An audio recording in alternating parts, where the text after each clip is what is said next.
बहुत समय पहले एक राज्य था जो अपनी शांति, संपन्नता और न्यायप्रिय राजा के लिए प्रसिद्ध था।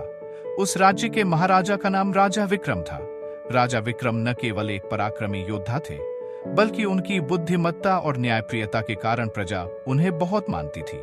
राजा विक्रम का दरबार हमेशा विद्वानों, योद्धाओं और सलाहकारों से भरा रहता।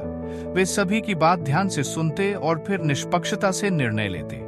उनके राज्य में कोई भी भूखा नहीं सोता था और सभी को समान अधिकार प्राप्त थे। एक दिन राजा विक्रम को एक दूर दराज के गांव से संदेश मिला। गांव के लोग किसी रहस्यमयी राक्षस से परेशान थे, जो हर पूर्णिमा की रात गांव पर हमला करता और लोगों को। राजा विक्रम ने बिना समय गंवाए अपने साथियों के साथ उस गांव की ओर प्रस्थान किया। गांव पहुंचकर राजा ने ग्रामीणों से राक्षस के बारे में जानकारी ली। उन्होंने जाना कि यह राक्षस सिर्फ डराने आता है, लेकिन उसने कभी किसी को नुकसान नहीं पहुंचाया। यह सुनकर राजा ने योजना बनाई। पूर्णिमा की रात वे अपने योद्धाओं के साथ गांव के पास छुप गए। जैसे ही राक्षस आया, राजा ने उसे पकड़ने का आदेश दिया, लेकिन जैसे ही वे राक्षस के करीब पहुंचे, उन्होंने देखा कि वह एक वृद्ध ब्राह्मण था, जो किसी शाप के कारण राक्षस बन गया था।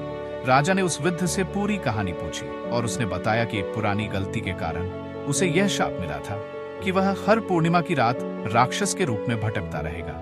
राजा विक्रम ने उस वृद्ध ब्राह्मण को उसकी गलती के लिए क्षमा किया और उसे शाप से मुक्त कराने का वचन दिया।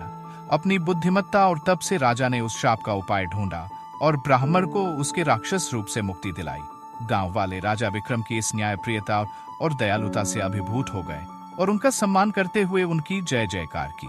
राजा विक्रम ने उस गांव में मंदिर बनवाया और उस ब्राह्मण को गांव में बसने की अनुमति दी।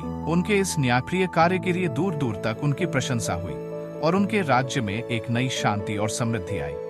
इस प्रकार राजा विक्रम अपनी न्यायप्रियता, दया और साहस के कारण इतिहास में हमेशा के लिए अमर हो गए।